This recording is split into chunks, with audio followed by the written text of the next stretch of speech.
तो आज हम बात करेंगे कर्म योग पर कि भाई हर व्यक्ति को कर्मयोगी क्यों बनना चाहिए। कर्मयोगी भी बनना चाहिए, ध्यानी भी बनना चाहिए, भक्त भी बनना चाहिए, सब बनना चाहिए या। लेकिन आज हम देखेंगे कर्मयोगी क्यों बनना चाहिए। स्टार्टिंग उसी बात से करते हैं कि जो कर्मयोगी होता है वो शिकायत नहीं करता, और जो शिकायत करता है वो कर्मयोगी नहीं होता। आज जो भी परिस्थिति है अपने खुद के जीवन की, अपने परिवार में, समाज में, राज्य में, देश में और विश्व में, इसमें जो शिकायत करता है वो कर्मयोगी हो ही नहीं सकता। और जो कर्मयोगी होता है उसके पास तो शिकायत करने का समय भी नहीं होता। या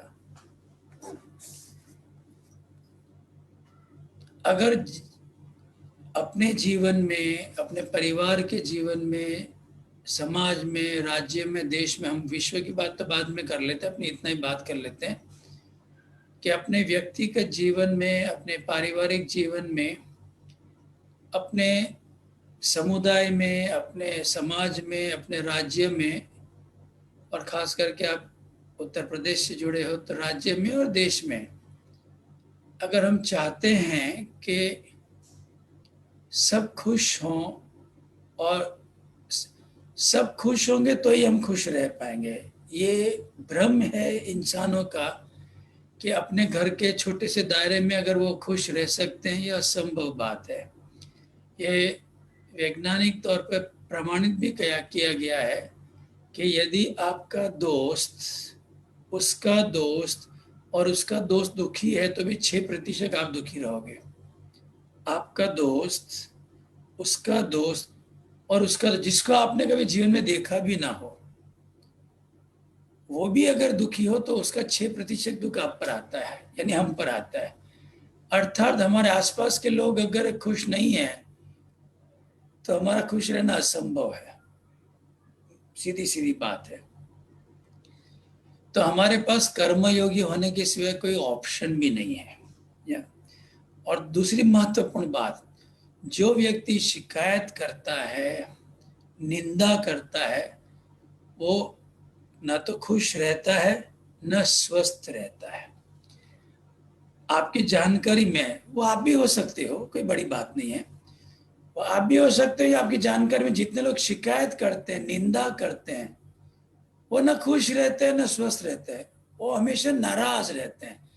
उनका चेहरा हमेशा बिल्कुल झलकती है नाराजगी उनके चेहरे पे। कई बार तो देखता है कि लगता है कि इसका चेहरा सुबह में देख क्यों लिया, पूरा दिन ऊपर नीचे हो जाता है। कितने लोग एग्री करते मेरी बात से। या और खास करके छाती संबंधित स्वस्थता जो है, जिसमें हमारा हृदय आ जाता है, हमारे दोनों फेफड़े आ जाते हैं, हमारा गॉल ब्लैडर आ जाता है, हमारा लिवर आ जाती है। 4 जो अंग हैं जो शरीर को मेंटेन करने में मेन काम आते हैं। कर्मयोगी मतलब विष्णु शक्ति। विष्णु शक्ति का जितना अभाव होता है उतना ये 4 अंग ढंग से काम नहीं करते। या तो हर व्यक्ति को, जिसकी भी सांस चल रही है, उसको कर्मयोगी होना ही होना पड़ेगा। या जितना जल्दी हो जाएगा उतना अच्छा रहेगा उसके व्यक्ति के जीवन के लिए। इसलिए मैंने जब हैप्पीनेस प्रोग्राम किया था तब तो हैप्पीनेस प्रोग्राम नाम नहीं था, बेसिक कोर्स नाम था। मैं 1998 की बात कर रहा हूं। तो मुझे उस शिविर में जो मेरी टीचर रिटायरमेंट खटला वाले ने सिखाया, वो हर एक पॉइंट बहुत जबरदस्त लगा जो गुरुजी ने सिखाने के लिए। लेकिन जिस पॉइंट ने मुझे पूरा, जिसको हम कहते हैं ना, मुझे चमका, वो है जिम्मेदारी बराबर शक्ति, शिकायत बराबर गैर जिम्मेदारी। Responsibility is equal to power and complain is equal to irresponsibility. एक ये पॉइंट और उसका सब पॉइंट, हम कुछ करें या हम कुछ ना करें, दोनों के लिए हम जिम्मेदार हैं। We are responsible for our actions and inactions. उसमें उस समय 1998 में रीटा जी ने हमें एग्जाम्पल दिया था कि अगर कमरे में मच्छर हैं, मस्कीटोस, या वो अगर काटते हैं और किसी को मलेरिया हो जाता है या फैल्सीफॉरम हो जाता है। आजकल तो मच्छरों से डेंगू होता है, उस समय डेंगू था नहीं, उस समय सिंपल मलेरिया था, और दूसरा हम जो कहते हैं जहरी मलेरिया, और जिसको फैल्सीफॉरम वो होता था। तो कमरे में मच्छर हो और हमें काटे और हमें फैल्सीफॉरम हो या मलेरिया हो, उसके लिए जिम्मेदार कौन? हम। लेकिन शाम ढलते ही कुछ ऐसा कुछ करें, या तो खिड़की बंद कर दें, या नेट्स खिड़कियों पर नेट लगवा दें, या कोई ऐसा कोई धूप जला दे जिससे मच्छर ना आए, और हमें रात को कोई भी मच्छर ना हो, तो हमें ना काटेंगे ना हमें कोई बीमारी होगी। तो हमारा हमारा हम स्वस्थ रहे उसके लिए भी हम जिम्मेदार हैं, हम बीमार रहें उसके लिए भी हम जिम्मेदार हैं। तो हमारे आसपास की परिस्थिति सबको सुरक्षा प्रदान करती हो, सब लोग निर्भय रहते हों, सब लोग प्रेम भाव से रहते हों, तो उसके लिए भी हम जिम्मेदार हैं। और हमारे पूरे समाज में अराजकता का, भय का, बिल्कुल असलामती का, डर का वातावरण हो, उसके लिए भी हम जिम्मेदार हैं। क्यों? हम कुछ करते हैं और वातावरण सुंदर हो जाता है तो हम जिम्मेदार हैं, और हम कुछ नहीं करते, खाली शिकायत करते रहते हैं। और खास करके शिकायत दो दो शिकायत होती है। जो धार्मिक व्यक्ति, जो ग्रामीण व्यक्ति होता है, वो भगवान को शिकायत करता है, भगवान की शिकायत करता है, और जो शहरी होता है सरकार की शिकायत करता है। दोनों शिकायत ही करते हैं, दोनों एक ही नाव में होते हैं, बस अलग अलग शिकायत करते हैं। भगवान शिकायत तो सुनता ही नहीं है, तो मुस्कुराते रहते हैं, क्योंकि उनका तो सीधा सीधा काम है कि मेरा काम है मार्गदर्शन करना, मंजिल पहुंचना तेरा काम है, अर्थात जिम्मेदारी तो लेनी ही पड़ेगी। अगर कुरुक्षेत्र के युद्ध में अगर भगवान श्री कृष्ण को लड़ना था तो अर्जुन को उकसाते क्यों जिम्मेदारी लेने के लिए? पूरा पहला अध्याय भागवत गीता का वही है जिसमें भगवान श्री कृष्ण ने अर्जुन जी को उसको इंस्टिगेट किया कि तू एक क्षत्रिय है, तेरा धर्म है अधर्म के सामने लड़ना, ऐसे तू कैसे मना कर सकता है? उसको उकसाया। या तो मैं आपको उकसाने तो नहीं आया हूं, लेकिन इंस्पायर करने जरूर आया हूं कि आज अगर जिम्मेदारी लोगे आज, तो कल का दिन सुंदर होगा। हमें अच्छे दिनों के लिए वेट नहीं करना पड़ेगा, कल से ही शुरू हो जाता है। या कई लोग बोलते रहते हैं ना, अच्छे दिन कब आएंगे, अच्छे दिन कब आएंगे। अच्छे दिन तब, अच्छे दिन तो आने ही वाले हैं, उसमें कोई शक नहीं है।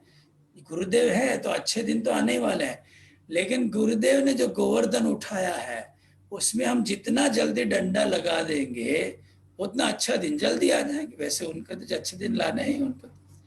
तो हम पहले थोड़ा कर्मों के बारे में सीख लेते हैं कि ऐसा क्या है जो हमें इतना स्वार्थी बना देता है कि हम सिर्फ अपने ही बारे में सोचते रहते हैं।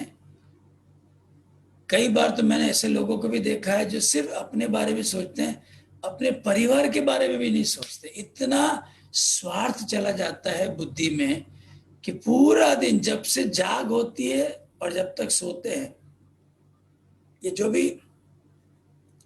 16-18 घंटे जागते हैं वो खाली खुद के स्वार्थ के बारे में सोचते, मेरा क्या। और ऐसे लोगों का अंत डिप्रेशन भरा ही होता है।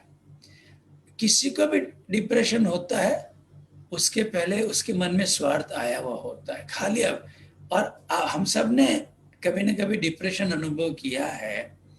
अगर आपने नहीं किया हो तो कोई बात नहीं, 2 दिन तक इतना सोचो मेरा क्या होगा, खाली 2 दिन तक, 48 घंटे तक यही सोचो मेरा क्या होगा। आपको साइकियाट्रिस्ट की, साइकोलॉजिस्ट की जरूरत पड़ जाएगी।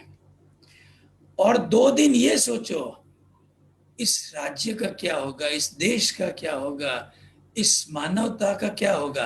खाली 2 दिन सोचोगे ना, कण कण में उत्साह, कण कण में सृजनात्मकता भर जाएगी, तृप्ति आ जाती है एकदम। और दूसरी बात यह, दास कभी उदास नहीं होता, और जो उदास होता है दास नहीं होता। दास कभी उदास नहीं होता, और जो उदास होता है वो दास नहीं होता है। तो कर्मों के बारे में पहले समझ लेते हैं। कर्म का सिद्धांत 3 चीजों पर है।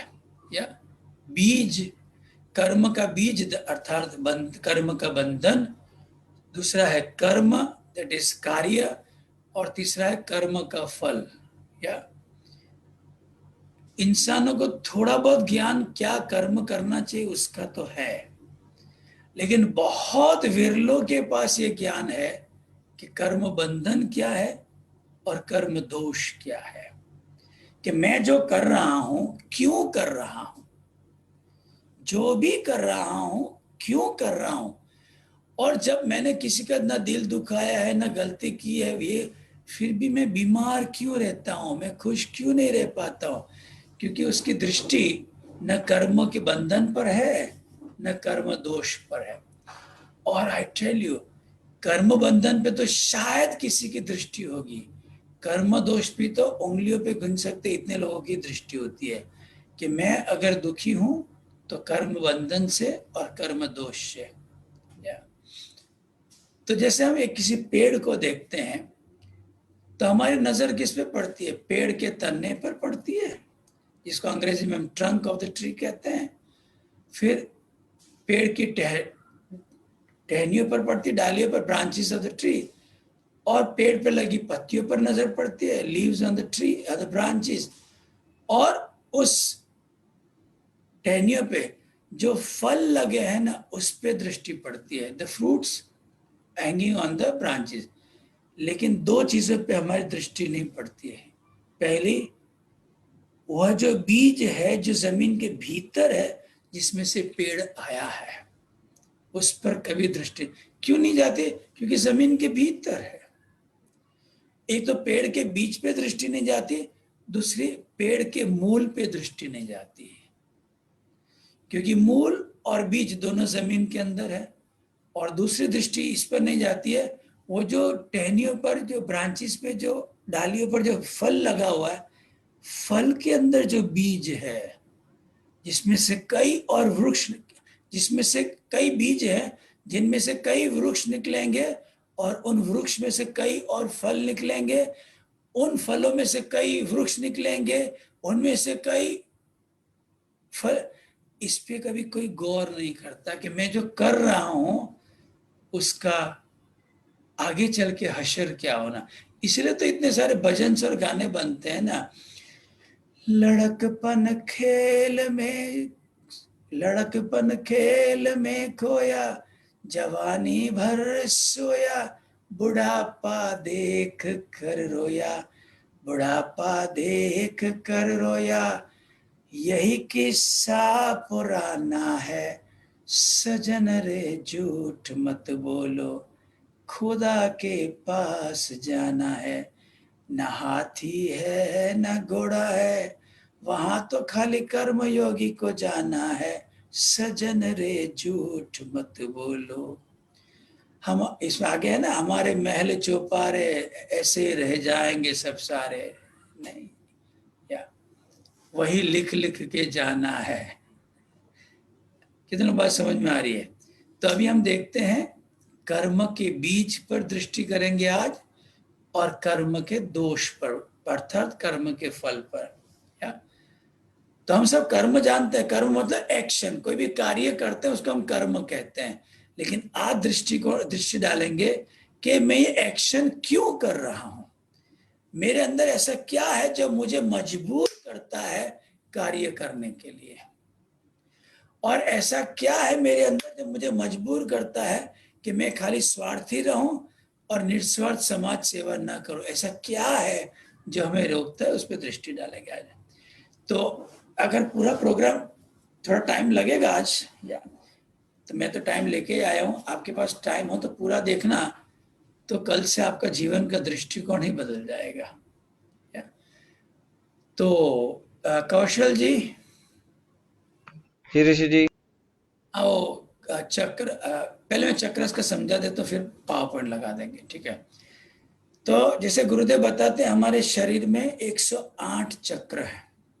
चक्र क्या है, वहां कुछ घूमता नहीं है, या वो कोई अंग नहीं है, वह एक ऐसा शरीर का एक जगह है जहां पर ऊर्जा के स्पंदन महसूस होते हैं।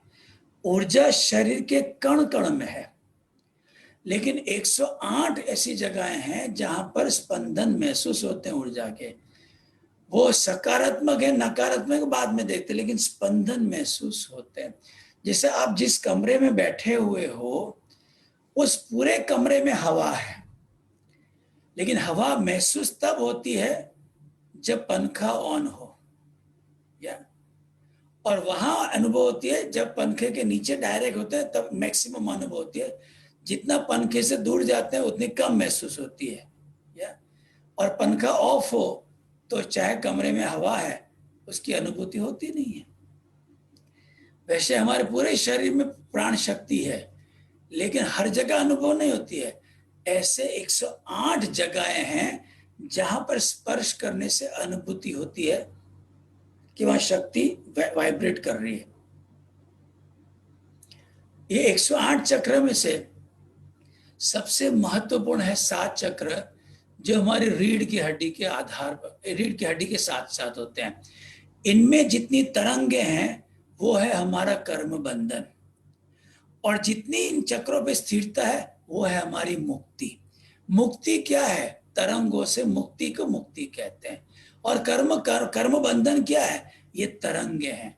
जब तक तरंगे हैं चक्रों पर, तब तक आपको न चैन से बैठने को मिलेगा, न रात को चैन से सोने को मिलेगा। इसलिए आज की तारीख में दुनिया, भारत की बात के, दुनिया की बात तो बात की बात करेंगे। आज भारत देश में अगर किसी डॉक्टर से पूछोगे कि भाई आपके शहर में कितने प्रतिशत लोग दवाई की, नींद की दवाइयां लेके सोते हैं, तो बोलेंगे 40 से 50% लोग आज की तारीख में नींद की गोलियां लेके सोते हैं। क्यों? ये जो अंदर की जो तरंगे इतनी ज्यादा हैं कि उसको नींद ही नहीं आती है, गाना गाता रहता है पूरी रात। करवटें बदलते रहे सारी रात हम आपकी। और आप में से, आप लोगों को देख के लगता है आप में से भी कुछ लोगों को तो ये रात को कुछ ना कुछ जरूरत पड़ती है नींद करने के लिए, क्योंकि मन इतना चलता रहता है। 11 प्रकार के विचार अगर मन में घुस गए ना, अगर टाइम मिलेगा तो इसकी बात करेंगे, इतना टाइम शायद इतना मिले। 11 प्रकार में के विचार में से एक भी विचार घुस गया ना मन में, ना आपको चैन से बैठने देगा, ना चैन से सोने देगा। बल्कि 11 प्रकार के विचार पहले आपको मानसिक दुखी कर देंगे, फिर शारीरिक बीमार कर देंगे, शरीर को रोगिष्ट बना देंगे, और कष्टों से, दुखों से शरीर छूटता है बाद में। ये इंसानों की अज्ञानता है कि कर्म बंधन और कर्म दोष पे कुछ काम नहीं करते। पहली बात तो पता ही नहीं होता कर्म बंधन क्या है। तो हमारे जो 7 चक्र हैं, उन पर हमारे मन में जो नकारात्मक भावनाएं हैं या नकारात्मक भाव है, वो शारीरिक स्तर पर खाली तरंग है। मन के स्तर पे इतना हावी है वो चीज कि व्यक्ति बिल्कुल बौखला जाता है, आत्महत्या तक कर लेता है। तो मन के स्तर पे दुख है, कर्म बंधन है, पीड़ा है, नकारात्मक भाव है और नकारात्मक भावनाएं है। ये सब तरंग है, सब तरंग है। और अगर मन में तृप्ति है, मन में प्रसन्नता है, मन में प्रेम है, मन में आनंद है, मन में शांति है, मन में मुक्ति है और हृदय में भक्ति है, तो ये तरंगे शांत हो चुकी हैं। उसको जीरो तो नहीं होती है, लेकिन टूवर्ड्स जितना ज्यादा जीरो की तरफ ले जाते हैं उतना जीवन मस्त होता है।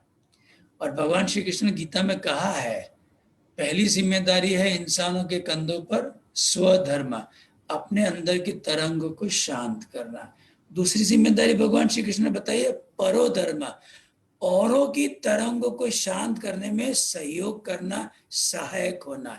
उसके बाद बाकी सब जिम्मेदारी आती है, पढ़ाई करना, पैसा कमाना, शादी करना, बच्चों को जन्म देना, बड़े बुजुर्गों को ख्याल रखना, उनकी देखभाल करना, वगैरह वगैरह वगैरह वगैरह। जो भी आपका लंबा लिस्ट है वो इन 2 जिम्मेदारियों के बाद आता है। और ये 2 जिम्मेदारी जो अगर चूक गए, अपने अंदर की तरंग को शांत करना या अपने आसपास के लोगों की तरंग शांत करना, तो उसकी तो फिर इंसान को कीमत चुकानी पड़ती है, ये पक्का है।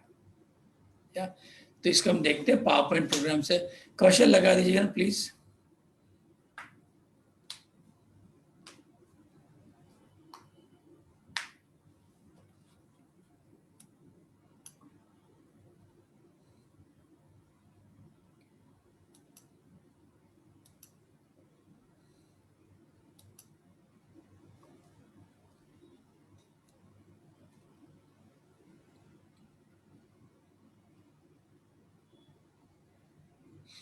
चक्रस एनर्जीज इमोशंस, हिंदी में कहें तो चक्र शक्ति और भावना है।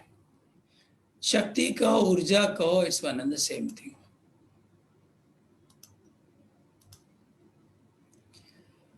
तो एक व्यक्ति जैसे ध्यान की अवस्था में बैठा है, तो हम इसको देखते हैं।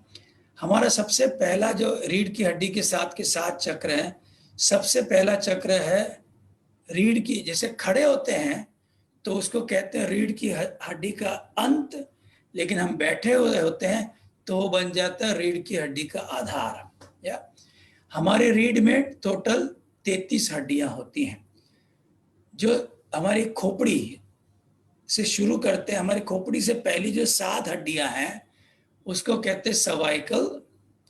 उसके बाद 12 हड्डियां हैं, उनको कहते हैं थोरासिक। उसके बाद 5 हड्डियों को कहते हैं लंबर। उसके बाद 5 हड्डियां आपस में चिपकी हुई हैं, इनको कहते हैं सेक्रम। और उसके बाद 4 हड्डियां आपस में चिपकी हुई हैं, उसको कहते हैं कॉक्सिक। या तो हमारी जो कॉक्सिक हड्डी का जो अंत है, वहां पर पहला चक्र आता है जिसका नाम है मूलाधार चक्र। यहां पर अगर शक्ति स्थिर है तो आत्मा का स्वभाव, आत्मा का भाव अभिव्यक्त होता है, जिसको कहते हैं एंथुजियाज्म, कभी नहीं टूटने वाला उत्साह। ध्यान से सुनिएगा, मूलाधार चक्र पे अगर तरंगे शांत हैं तो आत्मा का भाव अभिव्यक्ति में रहता है, जिसको कहते हैं कभी नहीं मरने वाला उत्साह, एंथुजियाज्म। आप 3 साल के नीचे के बच्चे में हमेशा ये देखोगे, 3 साल का नीचे का बच्चा, 3 साल के बाद ये थोड़ा थोड़ा कम होने लगता है। 3 साल के नीचे बच्चे को वो हमेशा खुश रहता, कूदता रहता, खेलता रहता, मस्त रहता है। लेकिन यहीं पे अगर तरंगे हो मूलाधार चक्र पर, तो जीवन में होती है इनर्शिया, इनसेंसिटिविटी। उस व्यक्ति को निरंतर जागृत अवस्था में बस 3 प्रकार के विचार चलते रहते हैं। मैं अच्छा कैसे दिखूं, मेरे पास ज्यादा से ज्यादा आराम कैसे हो, मेरे पास ज्यादा से ज्यादा सहूलियतें कैसे हो। वो व्यक्ति स्वार्थी ही होता है। स्वार्थी इस हद तक होता है कि उसे अपने मन की प्रसन्नता और शरीर की स्वस्थता का कोई परवाह नहीं होती, इतना जड़ होता है। That person is insensitive about their own happiness and about their own health. बस पूरा दिन looking good, looking good, looking good, comforts, convenience, looking good, comfort. उसके अंदर निरंतर यही विचार चलते रहते हैं, मैं क्या करूं तो और अच्छा दिखूं, मैं क्या करूं तो वो अच्छा महसूस करने में उसको कोई परवाह नहीं होती है। 2 चीजें हैं, अच्छा महसूस करना, that is happiness and health.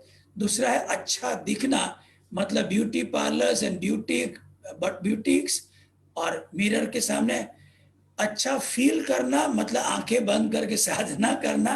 और अच्छा दिखना मतलब आईने के सामने फाड़ फाड़ के देखते रहना और औरों के साथ अपनी तुलना करते रहना। उस मूलाधार से 4 इंच ऊपर जननेंद्र के पीछे हमारा दूसरा चक्र होता है स्वादिष्ठान चक्र। यहां पर ऊर्जा स्थिर है तो जीवन में अनुभूति होती है सृजनात्मकता, जिसको हम कहते हैं ना out of the box idea. वो व्यक्ति ऐसे ऐसे सृजनात्मक विचार लेके आता है कि सुनने वाले दंग रह जाते हैं कि इसके दिमाग में ऐसे विचार आते कैसे हैं। अरे वह आत्मा का स्वभाव है, परमात्मा का स्वभाव है सृजनात्मकता। लेकिन यहीं पर अगर तरंगे हों तो जीवन में होता है वासनाएं और काम वासना। बाल्यावस्था तक ध्वनि, दृष्टि, सुगंध, स्वाद की वासनाएं, और युवावस्था में काम वासना, प्रोक्रिएटिविटी मतलब काम वासना, और ऑब्सेशन बाकी बाकी की 4 वासनाएं। अर्थात स्वादिष्टान चक्र में तरंगित होने से उस व्यक्ति को इंद्रियों के सुख, 5 इंद्रियों के सुख की वासनाएं होती हैं। नाभि चक्र पर, नाभि स्थान पर हमारा तीसरा चक्र है जिसको कहते हैं मणिपुर चक्र। यहाँ पर ऊर्जा स्थिर हो तो आत्मा का भाव, कृतज्ञता, उदारता और तृप्ति, अर्थात उसको वर्तमान में जो मिलता है ना उसमें वो खुश रहता है, उसको वर्तमान में जो मिलता है उसमें खुश होता है, और दूसरा उसके पास जो है उसमें से कुछ बांटने की क्षमता होती है।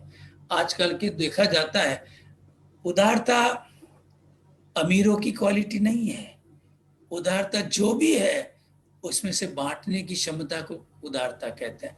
लोग अक्सर समझते हैं कि जो पैसे वाले होते हैं वो उदार होते हैं, ऐसा कुछ भी नहीं है।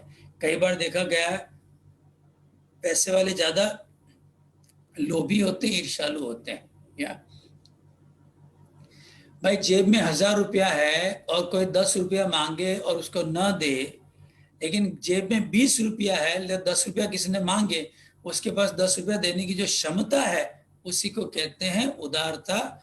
और तृप्ति मतलब इस वर्तमान क्षण में जो है उसमें रजामंदी या उसमें खुशी। या अक्सर व्यक्ति गिड़गिड़ाता ही रहता है, लेकिन इसका विपरीत क्या है? अगर यहाँ पर तरंग है तो उस व्यक्ति को 2 चीज, उस व्यक्ति को पैसे का अत्यधिक लोभ होगा, और जिनके पास पैसा है उनको उनके साथ कंपेयर कर करके ईर्ष्या होगी, जबरदस्त ईर्ष्या। उस व्यक्ति का उसका पाचन शक्ति बड़ी ढीली होती है। या लोभ मतलब मुझे और पैसा चाहिए, और ईर्ष्या मतलब मुझे नंबर 1 बनना है, या तो मेरे पास हो या किसी के पास न हो, और मेरे पास औरों से हमेशा ज्यादा हो। या हृदय स्थान पर हमारा चौथा चक्र है अनाहत चक्र। यहाँ पर ऊर्जा स्थिर है तो व्यक्ति को अनुभव होता है प्रेम। इसलिए गुरुजी कहते हैं हम प्रेम नाम की वस्तु से बने हैं। प्रेम कोई भाव या भावना नहीं है, प्रेम हमारा स्वभाव है, प्रेम नाम की वस्तु से हम बने हुए हैं। लेकिन यहाँ पर तरंगे हैं तो व्यक्ति को अनुभव होता है नफरत और भय। अगर तरंगे हैं, मन भविष्य में है तो अनुभव होता है भय, तरंगे हैं और मन भूतकाल में है तो अनुभव होता है नफरत। सिंपल है। ये जितने लाल में से लिखे हुए हैं ना, ये सब हमारे कर्म बंधन है। जितने भी लाल में इमोशंस है सब हमारे कर्म बंधन है।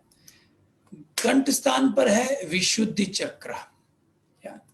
यहाँ पर तरंगे शांत है, जीवन में अनुभूति होती है कृतज्ञता। ये जो 14 चीजें समुद्र मंथन में निकली थी ना, उसमें से 14वीं चीज कृतज्ञता निकली थी। समुद्र मंथन कोई समुद्र का नहीं होता, हमारे जीवन का हुआ था। इसको देखते हैं बाद में। लोग समझते समुद्र मंथन समुद्र का मंथन हुआ था, नहीं नहीं, समुद्र मंथन सुमेरु पर्वत से हुआ था, और हमारे रीढ़ को कहते हैं मेरू। समुद्र मंथन सुमेरु पर्वत से हुआ था, लेकिन हमारे रीढ़ की हड्डी को भी कहते हैं मेरू।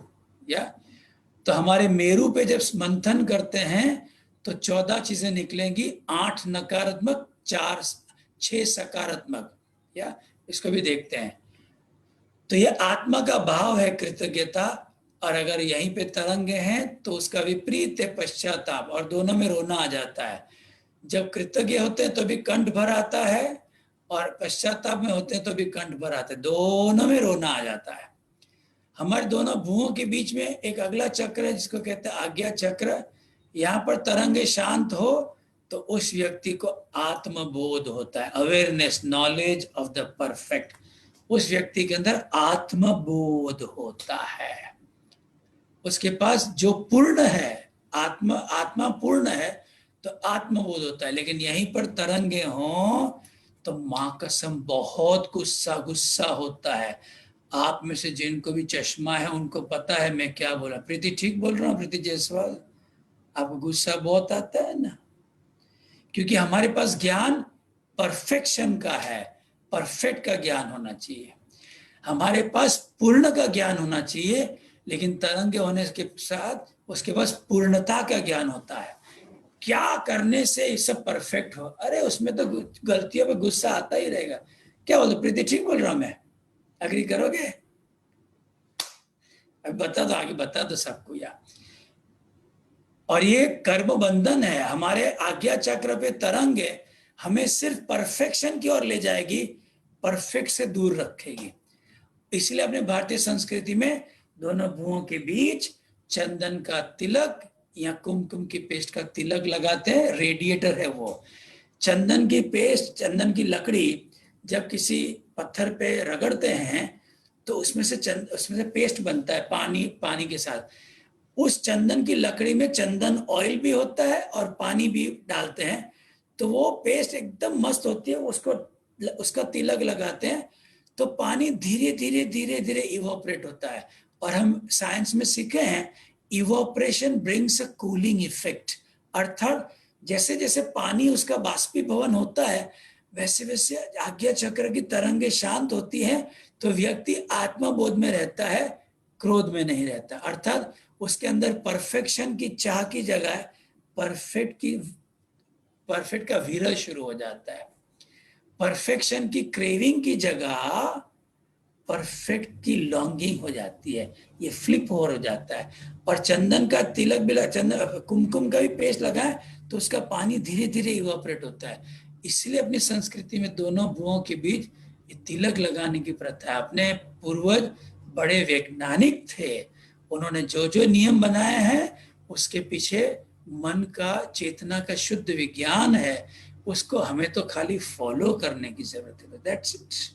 और उसी का वापस पुनरुत्थान करने के लिए गुरुदेव इस वक्त हैं इस धरती पर, कि जो ज्ञान जो बैक सीट चला गया है, वेदों का, पुराणों का, उपनिषदों का, उसको वापस फ्रंट सीट पे लाना है यार।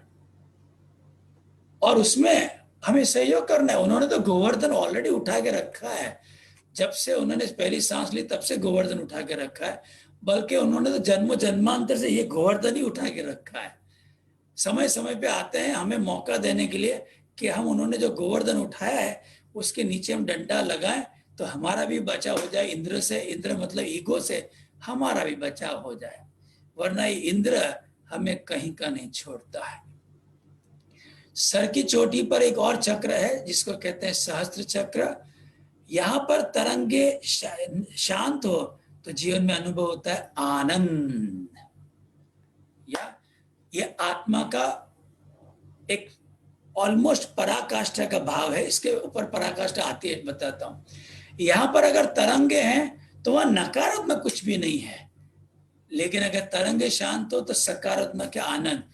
और हमारे सूक्ष्म शरीर में, हमारे स्थूल शरीर में 108 चक्र होते हैं, लेकिन हमारे सूक्ष्म शरीर में एक चक्र होता है 109वां, जिसको कहते हैं यापिनी चक्र। यहां तक की तरंगे शांत हो तो व्यक्ति को अनुभव होता है एब्सोल्यूट ब्लिस, जिसको हम कहते हैं कृष्णा कॉन्शियसनेस।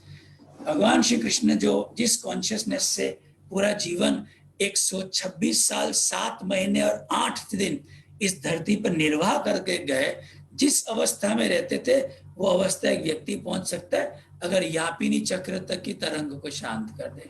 क्या आज 125 साल 7 महीने 8 दिन एक ही मनोअवस्था बनाए रखना, ये तो एक अवतार ही करता है। और वो वापिस आए हैं हमें ये ज्ञान देने के लिए। या तो अभी समुद्र मंथन जो हुआ था, सर्प सजगता का प्रतीक है। सर्प सजगता का प्रतीक है। सुमेरु हमारी रीढ़ मेरु का प्रतीक है। कुर्म स्थिरता का प्रतीक है। और समुद्र हमारे जीवन का प्रतीक है। अगर हमारे जीवन में साधना भी कैसी, सजगता पूर्ण साधना, मतलब सर्प आ गया या, और हमारी तो सबसे पहला निकलता है विष, जो शिव जी को पीना पड़ा था, क्रोध। और शिव जी ने विष पिया, उसको गले में रोक दिया, जिसको कहते हैं पश्चाताप, नीलकंठाय। ये दूसरा निकला था समुद्र। तीसरा निकला था नफरत, चौथा भय, पांचवा लोभ, छठा ईर्षा, सातवां वासना, आठवां जड़ता। ये 8 नकारात्मक निकले। फिर आता है ये ग्रीन कलर में 9वां निकला था उत्साह, 10वां सृजनात्मकता, 11वां तृप्ति, 12वां उदारता, 13वां प्रेम और 14वां अमृत ग्रेटिट्यूड। जो व्यक्ति शुक्राना करता है उसके जीवन में तो समष्टि उतर आती है। क्या? तो ये जो हमारे जो लाल रंग की जो दिखाया गया ना, ये है हमारे कर्म बंधन। इन चक्रों पे जो तरंगे हैं ये सब है हमारा कर्म बंधन, जो हमें कर्म करने के लिए सिंपल है। जैसे हम बात करें, आप में से जितनों के भी चश्मे का नंबर है वो चश्मा पहनते हैं, कॉन्टेक्ट लेंस पहनते हैं या चश्मा नहीं पहनते, दैट इज इमैटर। जिनको आंखों की रोशनी थोड़ी कमजोर हुई है। सेकंड, जिनको सुनने का थोड़ा कमजोर हो गया है। तीसरा, जिनको सर्दी जुकाम या साइनस रहता है नाक में। चौथा, जिनको भी दांतों का जबड़ों का प्रॉब्लम रहता है। मां कसम, उनको परफेक्शन का ज्ञान जबरदस्त होता है। थोड़ी सी किसी से चूक क्या हो जाए, वॉल्केनो ज्वालामुखी फटता है। प्रीति ठीक बोलता हूं मैं? प्रीति, या तेरे सोफा पे गद्दी कोई नीचे गिरा दे तो भी उसकी शामत आ जाती है। नहीं होता है, नहीं होता है? हाँ ना, पहले होता था ऑटोलिंक्स वाला भी। तो अभी तो तरंगे शांत हुई तभी तो पहले तो होता था ना ये, कि हाउ डेयर ये गद्दी cushion, how did it come down. या तो क्या होता है, ये जो कर्म बंधन है वो व्यक्ति को ऐसा अंदर से धक्का लगाते हैं कि वो कर्म करके ही छोड़ देता है। वो कर्म किए रह नहीं सकता। इसलिए गुरुजी ने हमको ये साधना दी है कर्म बंधन से। इसलिए योग क्या है? दुख के बीज को नष्ट करना। कितने लोगों ने गुरुजी के एक कोटेशन सुना है? What is yoga? Nipping the seed of misery. योग क्यों करते हैं? कर्म के बीज को नष्ट करने, दुख के बीज को नष्ट करने के लिए। अभी थोड़ा हम साधना को देख लेते हैं आगे जाने से पहले। जैसे सबसे पहले हमें करने होते हैं कम से कम 10 मिनट तक वार्म अप्स। उसमें जॉइंट रोटेशन हो गया या बॉडी रोटेशन हो गया, थोड़ा मार्चिंग हो गया वगैरह। 10 मिनट तक हम वार्म अप्स करते हैं। फिर मेरे अनुभूति के आधार पर कम से कम आधा घंटा आसन करने चाहिए। एक आसन कम से कम 30 सेकंड तक होल्ड करना चाहिए। अर्थात 50 से 60 आसन सुबह में करने ही करने चाहिए। क्यों करने चाहिए? नहीं तो ये शरीर अकड़ जकड़ जाएगा।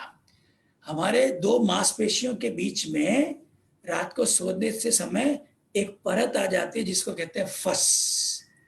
और ये फस बॉडी को स्ट्रेच करने से ही, आप किसी भी पशु पक्षी को देख लो, वो उठते ही पहले आसन उनका परफेक्ट, उनका कुदरत का दिया हुआ आसन है। जैसे बिल्ली उठेगी तो पहले मार्जरी आसन जरूर करेगी, उसके बाद ही कदम बढ़ाएगी।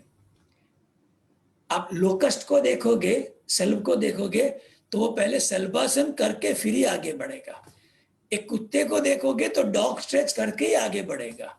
इंसान उठ के पहले चाय पिएगा, फिर बोलते हैं मेरा दिमाग खराब है। अरे किया तो तूने खुद है, तेरा दिमाग खराब ही तो रहेगा। इसीलिए कुदरत ने क्या दिया है, इसे अंगड़ाई भरने का दिया है ना, इसे अंगड़ाई भरने से वो फस पिघल जाता है। और आज किसी ने फस पिघलाना चूके, अगले दिन और मोटा हो जाता है। फिर हमारे शरीर के अंग अकड़ जकड़ जाते हैं। फिर शरीर के भागों को हिलाओ तो मन रोता है, क्या कर रहे हैं? अरे भाई, तूने शरीर को हिलाया नहीं, तभी इसका हिसाब किताब तो चुकाना पड़ेगा। इसीलिए आधा घंटा आसन जरूर करना चाहिए रोज, नहीं तो बुढ़ापे में यह फस इंसान को फसी बना देगा। हर बात पे चिड़चिड़ापन, हर बात पे चिड़चिड़ापन। तो 10 मिनट वार्म अप्स करते हैं, फिर आधा घंटा आसन करते हैं, हो गए 40 मिनट। फिर 10 मिनट योग निद्रा अवश्य करनी चाहिए। सीधा प्राणायाम नहीं शुरू करना चाहिए, 10 मिनट योग निद्रा जरूर करनी चाहिए। उसके बाद ये जो शेड्यूल है वार्म अप्स का, आसन का और योग निद्रा का, इससे खाली फस नहीं पिघलता, फस पिघलता है और हमारे चक्र खुलते हैं। हमारे चक्र बंद क्यों होते हैं? जागृत अवस्था में जैसे हम अगर 6 घंटा सोते हैं तो 18 घंटे जागते हैं, 8 घंटे सोते हैं तो 16 घंटे जागते हैं। ये जो जागृत अवस्था में हम अलग अलग समय पे अलग अलग नकारात्मक भाव अनुभव करते हैं। कभी गुस्सा आता है, कभी पश्चाताप होता है, कभी भय, कभी नफरत, कभी ईर्ष्या, कभी लोभ, कभी वासनाएं, कभी जड़ता, अलग अलग। तो जब भी हम कोई इमोशन एक्सपीरियंस करते हैं, हमारा चक्र सिकुड़ता है। आपने सबने अनुभव किया होगा कि जब हम प्रसन्न होते हैं अंदर से कुछ विस्तृत होता है, और जब हम खुश नहीं होते अंदर से कुछ संकुचित होता है, कुछ कॉन्ट्रैक्ट होता है। तो हमारे चक्र सिकुड़ते हैं। इसलिए वार्म अप करके, आसन करके, योग निद्रा करके इन चक्रों को अच्छे से खोलना है, उसको रिलैक्स कर देना है। क्योंकि जब चक्र सिकुड़ते हैं तो हमारे रीढ़ की हड्डी के अंदर स्पाइनल कॉर्ड सिकुड़ जाता है, और हमारा स्पाइनल कॉर्ड सिकुड़ता है तो हमारा सेरिब्रोस्पाइनल फ्लूइड का प्रेशर बढ़ जाता है। हमारे जिसे वातावरण का प्रेशर है 76 सेंटीमीटर ऑफ मर्क्यूरी, 76 सेंटीमीटर जो पारा होता है वो हमारा बैरोमेट्रिक प्रेशर हमारा एटमॉस्फेयर का। लेकिन हमारे जो रीढ़ की हड्डी के बीच में जो स्पाइनल कॉर्ड है उसके अंदर एक लिक्विड है, उसका प्रेशर होता है 9 से 15 मिलीमीटर। हवा का है 76 सेंटीमीटर, और सेरिब्रोस्पाइनल फ्लूइड का प्रेशर होता है 9 से 15 मिलीमीटर। इतना डेलिकेट है। तो जब भी हम इमोशंस में जाते हैं वो स्पाइनल कॉर्ड सिकुड़ता है, सिकुड़ने से उसका प्रेशर बढ़ता है। प्रेशर बढ़ने से 30 तक तो बर्दाश्त हो जाता है, 30 के ऊपर कभी भी वो फटता है जिसको हम हेमरेज कहते हैं। अगर ब्रेन में फट गया तो उसको ब्रेन हेमरेज कहते हैं। और एक बार हेमरेज होता है फिर व्यक्ति के लिए नॉर्मल होना बहुत मुश्किल हो जाता है, नामुमकिन जैसा ही हो जाता है। तो हमें ये रोज हमारे सेरिब्रोस्पाइनल फ्लूइड का प्रेशर रिलीज कराना ही चाहिए, रोज रिलीज कराना ही, चाहे हम आर्ट ऑफ लिविंग टीचर क्यों ना हो। हमें ये प्रेशर तो रोज, हमारा प्रेशर कितना भी सजगतापूर्ण जीवन जियो, हमारा सेरिब्रोस्पाइनल फ्लूइड का प्रेशर थोड़ा रोज बढ़ता ही है, क्योंकि जाने अनजाने में हम कुछ कुछ नकारात्मक भावनाओं से गुजरते हैं। एक बार आपने अच्छे से आसन करके योग निद्रा करके प्रेशर रिलीज करा दिया, फिर हम फर्स्ट स्टेज प्राणायाम करते हैं। हमारे नाभि के सीध में अपने कुल्ले की हड्डी पर हमारे अपना हथेली रखते हैं, और हम जब 4-4-6-2 का प्राणायाम करते हैं तो मूलाधार चक्र, स्वादिष्ठान चक्र, मणिपुर चक्र की ऊर्जा स्थिर हो जाती है। अर्थात ये तीनों जब स्थिर होता है तो जीवन में तृप्ति झलकती है, सृजनात्मकता झलकती है, उत्साह झलकता है, उदारता झलकती है। ये आत्मा का भाव है। आत्मा के भाव से जीने वाले व्यक्ति को कर्म दोष नहीं लगता, वरना हर व्यक्ति को कर्म दोष लगता ही है। वो नाखुश रहेगा, बीमार होगा, रोगिष्ठ होगा, दुखी होकर शरीर छोड़ेगा, ये गारंटी है। तो हमें रोज आत्मा के भाव से जीना चाहिए, न के मन के भाव, नकारात्मक भाव और भावनाओं के स्तर पे जीना चाहिए। तो फर्स्ट स्टेज प्राणायाम से 3 चक्र स्थिर हो जाते हैं। सेकंड स्टेज जब करते हैं तो अनाहत चक्र स्थिर हो जाता है। हम भय नफरत से मुक्त हो गए, प्रेम में प्रस्थापित होते हैं। और जो व्यक्ति प्रेम में प्रस्थापित होता है ना, वो कर्मयोगी बनेगा बनेगा और बनेगा। और जो व्यक्ति कर्मयोगी नहीं है उसके मन में भय नफरत आता आता और आता ही है। या वो हमेशा भय और नफरत के कारण निंदाएं करेगा, शिकायत करेगा, हमेशा नकारात्मक बात करेगा। थर्ड स्टेज प्राणायाम जब करते हैं तो हमारा विशुद्धि चक्र की तरंग स्थिर होती है, हमारे अंदर कृतज्ञता बढ़ती है। क्या फिर जब भस्त्रिका के साथ बंद करते हैं, खाली भस्त्रिका भी करे तो, लेकिन भस्त्रिका के साथ बंद करें तो सोने पे सुहागा, आज्ञा चक्र स्थिर होता है। और उसके बाद सुदर्शन क्रिया करें, और अभी लेटेस्ट सुदर्शन चक्र क्रिया करें तो सहस्त्र चक्र भी स्थिर हो जाता है। अर्थात इतनी साधना का 10 मिनट का वार्म अप, आधा घंटा आसन, 10 मिनट की योग निद्रा, 3 स्टेज प्राणायाम, भस्त्रिका प्राणायाम और सुदर्शन चक्र क्रिया करके हम प्राणमय कोश की सब ऊर्जा को शांत कर जाते हैं। लेकिन हमारे मनोमय और हमारे विज्ञानमय कोश में अभी भी तरंगे पड़ी हैं, कर्म बंधन पड़े हुए हैं। या वह उसके बाद जब सहज समाधि का ध्यान करते हैं तो उसमें जैसे हमने प्राणमय को, इसको मैं आप समझाता हूँ डिटेल, प्राणमय कोश में से तरंगे शांत कर दी, फिर हम प्रतीक्षा करते हैं कि विज्ञानमय कोश या मनोमय कोश में से कुछ आ जाए।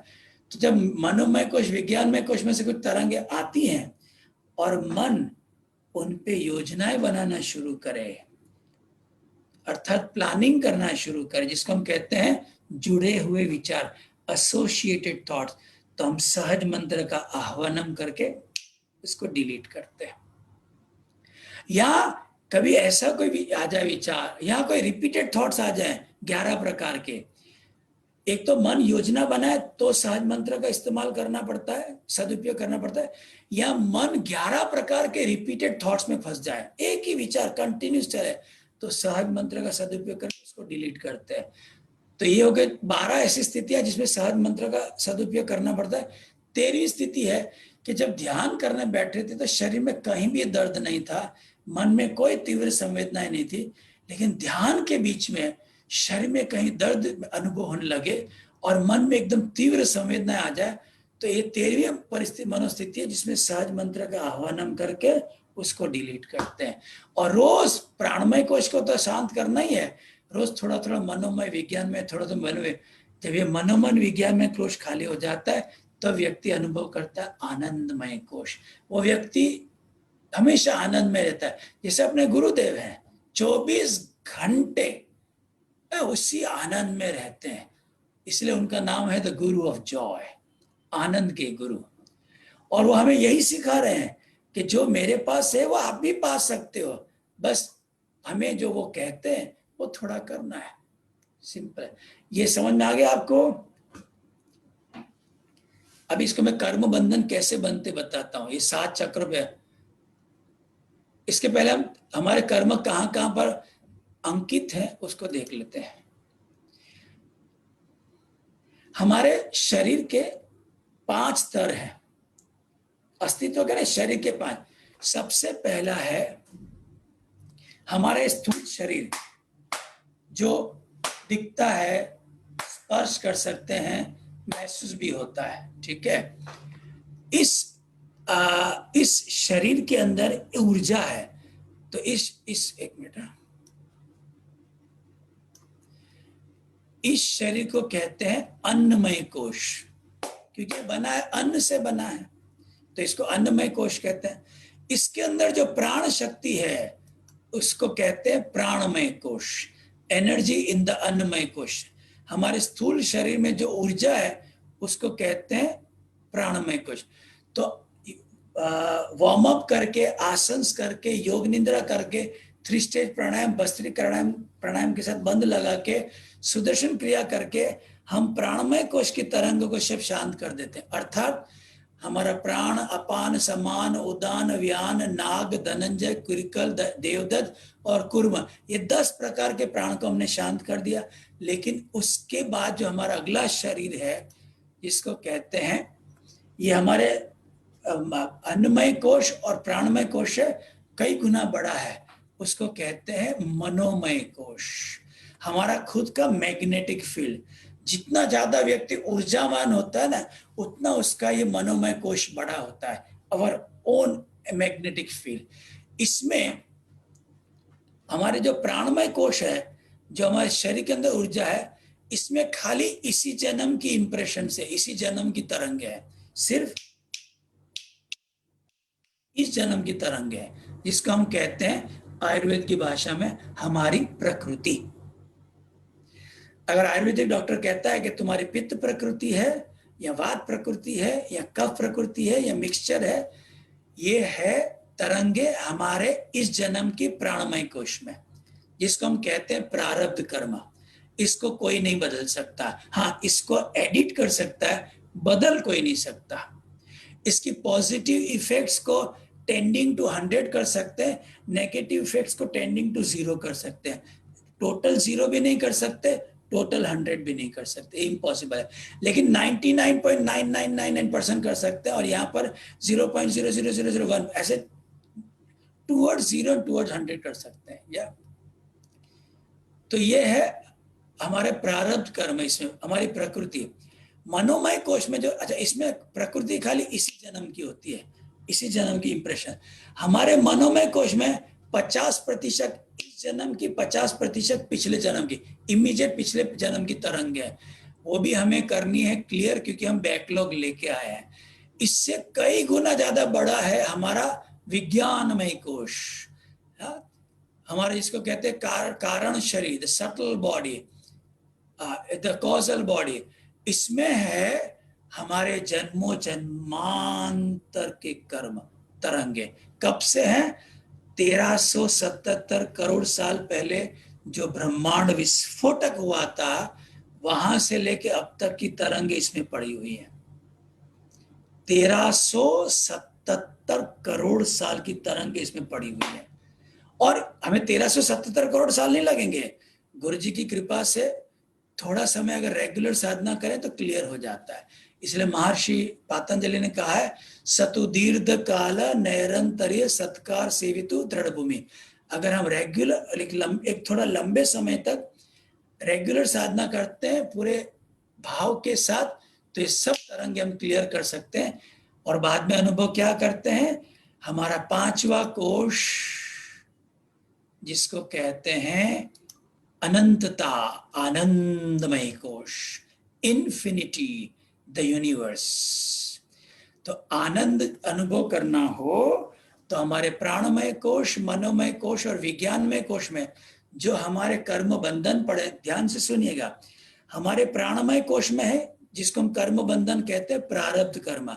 और हमारे मनोमय विज्ञानमय कोश में जो तरंगे पड़ी हैं उसको कहते हैं संचित कर्म, ये भी कर्म बंधन है। और हमारे शरीर में अगर कोई विकृति है, वो है आगामी कर्म, जो हमें एक्स्ट्रा कर्म कराएंगे लेकिन फल कुछ नहीं मिलने वाला है। हमें थका देंगे लेकिन फल नहीं देंगे। या इसको हम देखते हैं।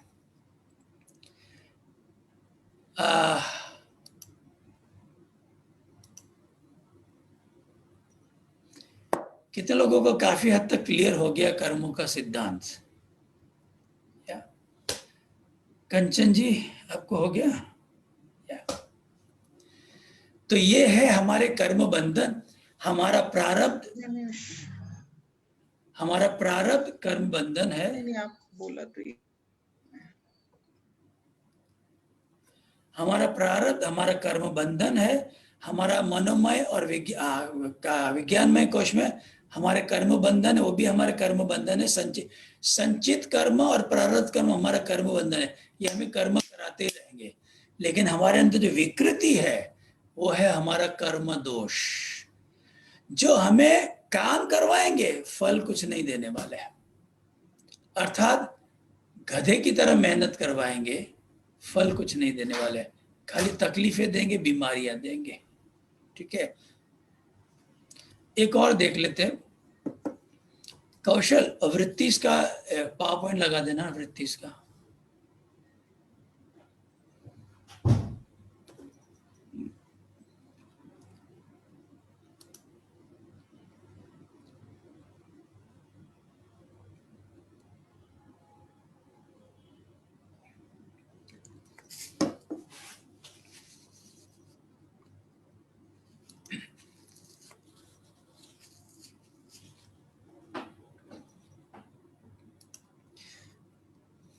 हमारे मन के 5 वृत्तियां हैं, या उसमें से 4 कर्म, 5 कर्म बंधन है।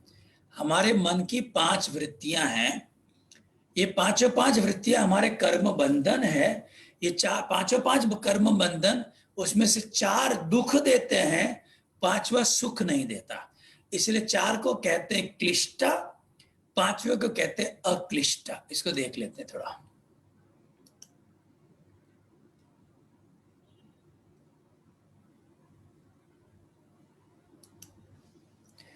द नॉलेज ऑफ वृत्तिस, मन की वृत्तियों का ज्ञान।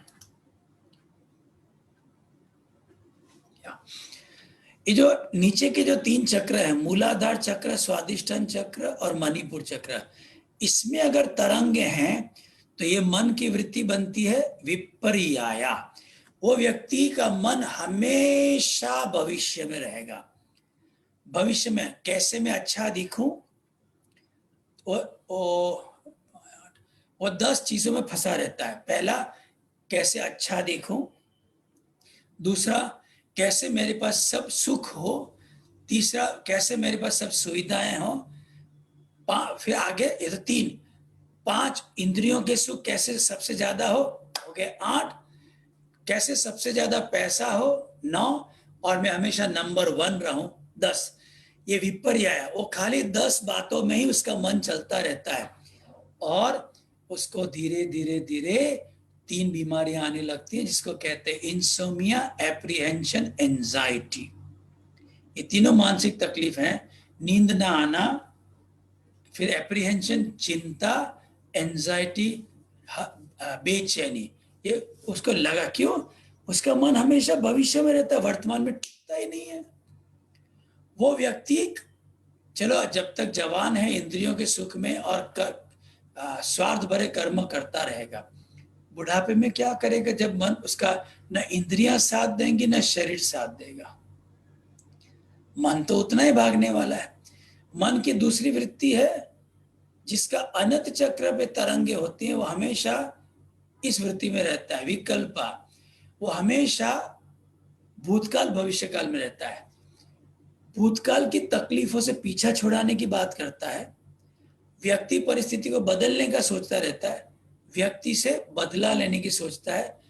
वो भाग नहीं लेता है, वो भागता रहता है, वो भगेड़ू बन जाता है। पूरा टाइम शिकायतें करेगा, पूरा टाइम निंदा करता रहेगा, वो अपने मन को नहीं संभालेगा, बस इसी में पड़ा रहेगा।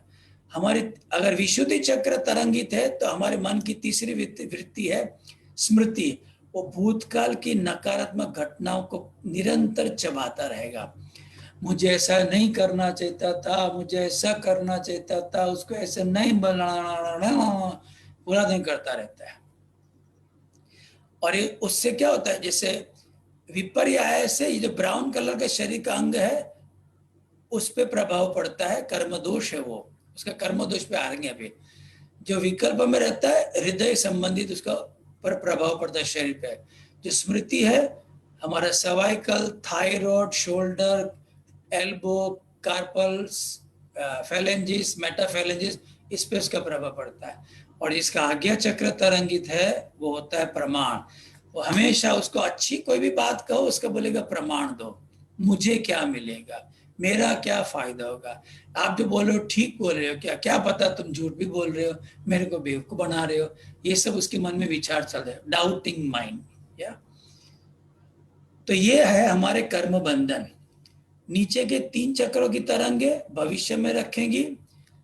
अनंत चक्र कभी भविष्य कभी भूतकाल, विशुद्धि भूतकाल की नकारात्मक घटनाएं, और आज्ञा चक्र भूतकाल की घटनाओं के आधार पर वर्तमान में सकारात्मक पर संशय रहता है। उसको हर बात पे डाउट रहता है। अभी मुद्दे की बात पर आते हैं। कितने लोगों को यहां तक समझ में आ गया? या अभी हम मेन बात पर आते हैं, कर्म दोष। अभी हर व्यक्ति जो योगी नहीं है, जो कर्म जो जो ज्ञान के पथ पे नहीं है, कर्म योगी नहीं है, ध्यानी नहीं है, भक्त नहीं है, उसके पास खाली 9 ऑप्शंस होते हैं मन को शांत करने की। एक कोशिश, 5 इंद्रियों के सुख, 4 वैचारिक सुख। 5 इंद्रियों के सुख, 4 वैचारिक सुख। देखते हैं कोई भी व्यक्ति, वो आप भी हो सकते हो, आप अपने जीवन में भी टटोल के देख लें जब सुनोगे। जो भी व्यक्ति सुगंध से अपने मन को जब तरंगे होती है मन प्रसन्न नहीं होता है। मन प्रसन्न नहीं है तो कर्म बंधन तो है, मन को प्रसन्न होना है। जो व्यक्ति सुगंध से प्रसन्न होने की चेष्टा करता है, सुगंध जुड़ी है भूमि तत्व के साथ, और भूमि तत्व का स्वभाव है जड़ता। आप में से आपकी जानकारी में या आप, अगर आपको सुगंध की थोड़ी अति है तो आप देखना आपका स्वभाव बड़ा जिद्दीला है, बड़ा जड़ होता है। आप किसी की बात सुनते नहीं हो, इसलिए आपकी कोई बात सुनता नहीं है। अभी मैं पूछ भी नहीं सकता कितने लोग अग्री करते हो। I cannot ask that also. तो आपकी जानकारी में जिनको भी सुगंध का है, सुगंध जुड़ी है भूमि तत्व के साथ, और भूमि तत्व जड़ है, इनसेंसिटिव है, तो व्यक्ति जड़ हो जाता है, इनसेंसिटिव हो जाता है।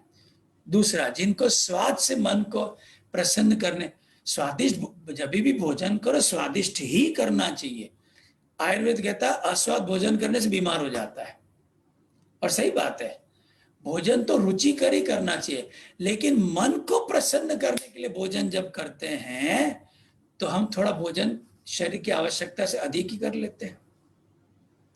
तो जो व्यक्ति स्वाद से मन को प्रसन्न करता है, उसके अंदर सबसे पहला गुण देखोगे आलस। अच्छा, एक और बात, जो सुगंध से करता है उसका स्वभाव तो जड़ होता है, लेकिन वो संशयग्रस्त होता है, हमेशा संशयग्रस्त होता है, उसके अंदर संशय बहुत उठते हैं। जिसको भी सुगंध का, जिसको स्वाद का है वो आलसी तो होता है, साथ में उदास भी बहुत रहता है। जिनको दृष्टि के सुख से मन को प्रसन्न करने का जो अति है, दृष्टि है जुड़ी अग्नि तत्व के साथ, वो हमेशा चिड़चिड़ा नाराज रहता है।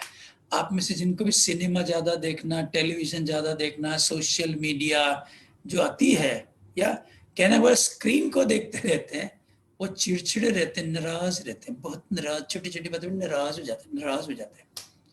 ठीक कह रहा हूं मैं? मुंडी तो हिला ही सकते हो। जिनको स्पर्श सुख से, भाई हस्तमैथुन या सेक्स करके मन को प्रसन्न करने की जो अति है, उनके अंदर वायु तत्व बढ़ जाता है, क्योंकि स्पर्श हो रहा है वायु तत्व के साथ, वो बड़े बेचैन रहते हैं, अतृप्त रहते हैं।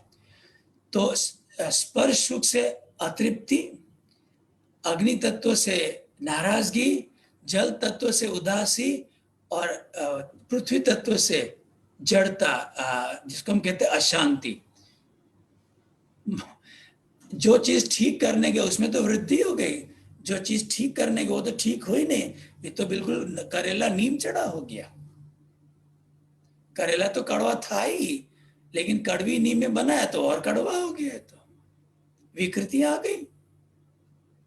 और जो संगीत से अपने मन को बहलाने की चेष्टा करता है, संगीत सुनना अच्छा है, लेकिन अति होने से पता है क्या होता है, उस व्यक्ति का लेफ्ट ब्रेन वर्किंग कम होने लग जाता है और व्यक्ति इमोशनल हो जाता है, छोटी छोटी बातों पर रो पड़ता है, छोटी छोटी बातों पर रो पड़ेगा। और उसको सिंपल दो, बोलो ये कुछ ये परिस्थिति सॉल्व करनी हो, नहीं कर पाता, हिल जाता है, क्योंकि उसका लॉजिकल माइंड इतना चलता नहीं है। अभी आते हैं 4 वैचारिक सुख पर, पैसा, प्रसिद्धि, पदवी, औलाद।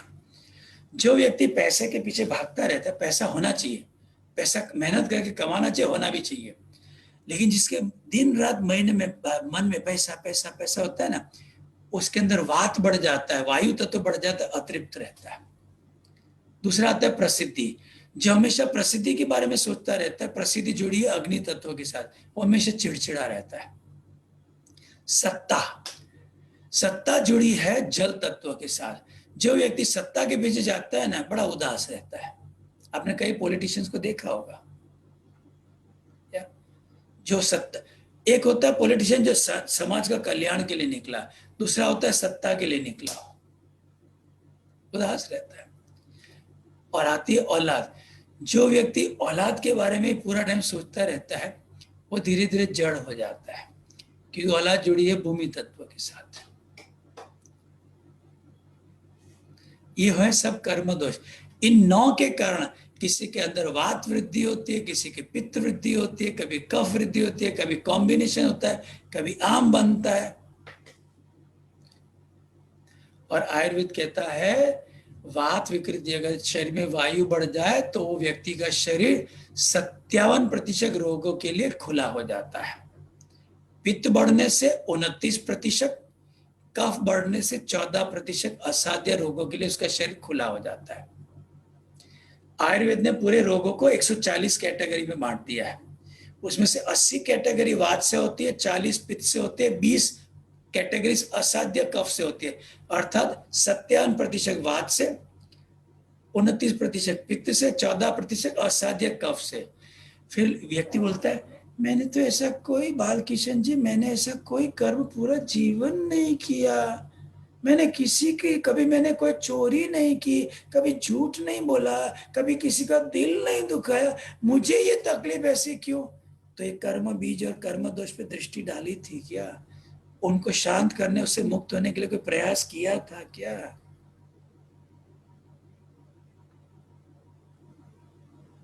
खाली पिस्सो पिस्सो पिस्सो काम कोणी आवे जीवन में। पिस्सो के साथ पुरुषार्थ भी होना चाहिए। पुरुषार्थ के बिना वाड़ लग जावे इंसान की। थे क्या जानो, तने बेरो को नहीं पड़े, तने ठा को नहीं पड़े। Is it making sense? यहां आता है कर्मयोगी होना। साधना करना बहुत अच्छा है, लेकिन साधना के साथ सेवा ना हो, वो खास इतना मजा नहीं देता। क्योंकि सेवा करने से पुण्य मिलता है। पुण्य मिलने से हम ध्यान की गहराई में जाते हैं। ध्यान की गहराई में जो हमारे अंदर सृजनात्मकता का उत्साह की उपज होती है, वो समाज में देते हैं तो पुण्य मिलता है। समाज से जो पुण्य मिलता है वो ध्यान, ये एक दूसरे के युगपत हैं। खाली साधना साधना साधना साधना करना इस हाफ बे केक जैसी बात है। साधना के साथ सेवा, खाली सेवा सेवा करो। जो खाली सेवा करता है वो फ्रस्ट्रेटेड रहता है। जो खाली सेवा करता है वो फ्रस्ट्रेटेड रहता है। और जो खाली साधना करता है ना, रेकलेस रहता है। वो रेकलेस। जस्ट अ मिनट ना, किसी को म्यूट करना पड़ेगा मेरे को। खाली साधना करने वाला रेकलेस हो जाता है और खाली सेवा करने वाला फ्रस्ट्रेटेड हो जाता है। जब दोनों को ऐसे मिश्रण मिला देना, तब जीवन मस्त होता है।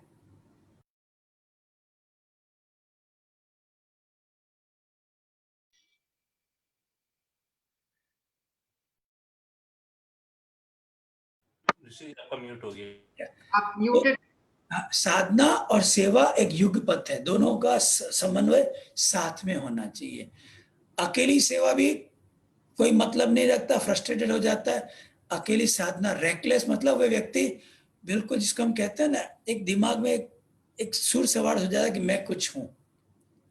नहीं, मैं कुछ हूं काटने के लिए, मैं कुछ नहीं हूं सेवा, और मैं कुछ नहीं हूं कि बहुत ज्यादा भाव बढ़ जाए तो मैं कुछ, ये एक दूसरे को कॉम्प्लीमेंट करता है। इसीलिए खाली ध्यान करने से कुछ नहीं होने वाला है। साथ में समाज, जो आपने ध्यान की जो उपज निकाली है ना, वो आपको समाज में बांटनी ही पड़ेगी, तो उसका रिटर्न मिलता है। कितने लोगों को बात समझ में आ रही है मेरी बात? या और आपने देखा होगा, आप में से जो लोग खाली ध्यान करते हैं, सेवा नहीं करते हैं, वो शिकायत बहुत करते हैं, बहुत शिकायत करते हैं, लंबी लंबी फाड़ते रहते हैं।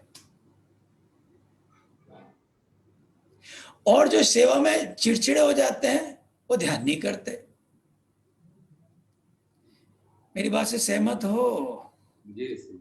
तो अगर कर्म बंधन और कर्म दोष से मुक्ति पानी हो, तो साधना और सेवा साथ साथ चलानी पड़ेगी।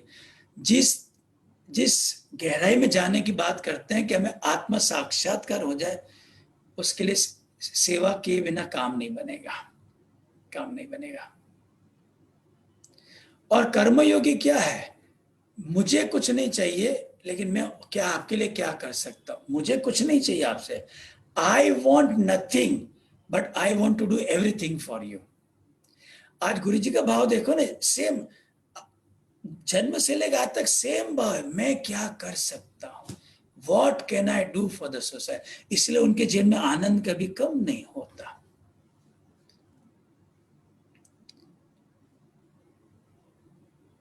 Are you getting what I am trying to say? मैं आज रिक्वेस्ट करूंगा स्वामी परम तेज जी को कि वो भी कुछ कहें। मैंने तो जो कहना था पूरा कहा। मैं स्वामी परम तेज जी को रिक्वेस्ट करूंगा। ऋषि जी, स्वामी जी की मीटिंग थी, इसलिए वो चले गए हैं अभी। ओके ओके, चले गए। हमारे पूरे एसटीसी एपेक्स मेंबर और एससीएम सब हैं यहाँ पे।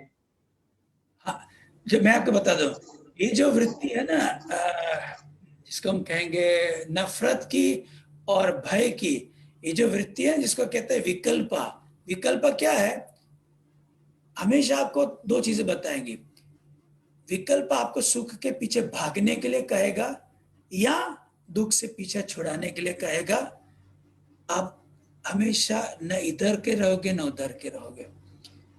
विकल्प हमेशा सुख के पीछे भगाएगा और दुख से पीछा छुड़ाने के लिए कहेगा। और जितना सुख के पीछे भागता है उतना सुख दूर चला जाता है, जितना दुख से पीछा छुड़ाता है दुख इसके पास चिपका रहता है। The more you run away from unpleasantness, the more unpleasantness follows you, and the more you run behind pleasures, the pleasures elude you. न इधर का न उधर का, इसको कहते हैं विकल्पा। अभी आपको कोई प्रश्न पूछना हो तो पूछ सकते हो। मेरे को जो तो बताना था मैंने तो आपको बताया। अभी आपको कोई प्रश्न पूछना तो पूछ सकते हो। आप हैंड रेज कीजिए, मैं आपको अनम्यूट करूंगा। हाँ निरंजन जी बोलिए, आप क्या पूछना चाहते हो? Are you able to hear me, Swamiji? Yeah, I'm able to hear you. Yeah. Yes. I wanted to ask you, when we look at yoga and sadhana specifically, Gurudev keeps speaking about the role of prana in how it manages the mind. हमको doubts तभी आते हैं जब प्राण कम होता है। we are at 8 units of prana. Krishna जो थे वो 16 unit पे थे, and Ram जो थे 12. There are all these things about. Are there one is the daily sadhana that we do, the yogasanas, the pranayamas that we do to increase this amount of prana.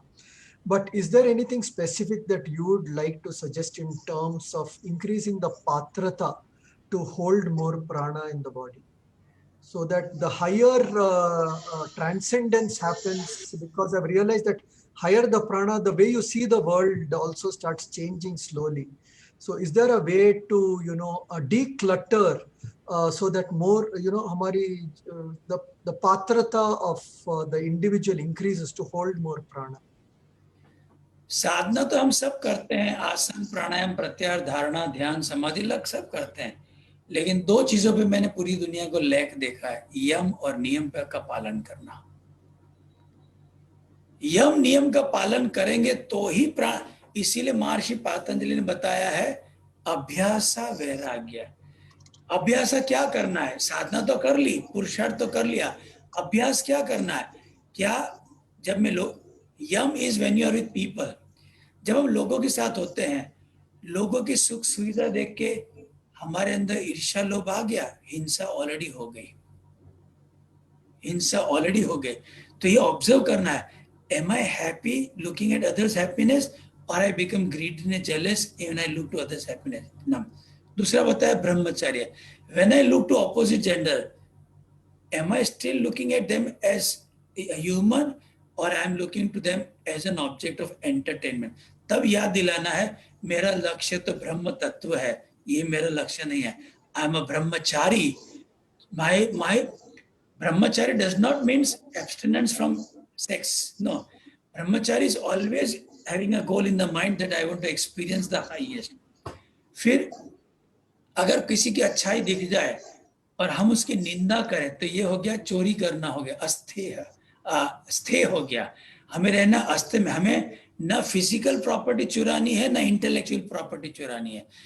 Physical property तो ऐसे उठा के चुरा लेते हैं, intellectual property निंदा करके शिकायत करके चुराते हैं। कोई अच्छा गा रहा होता है, होशियारी मारता है, कैसा होशियारी।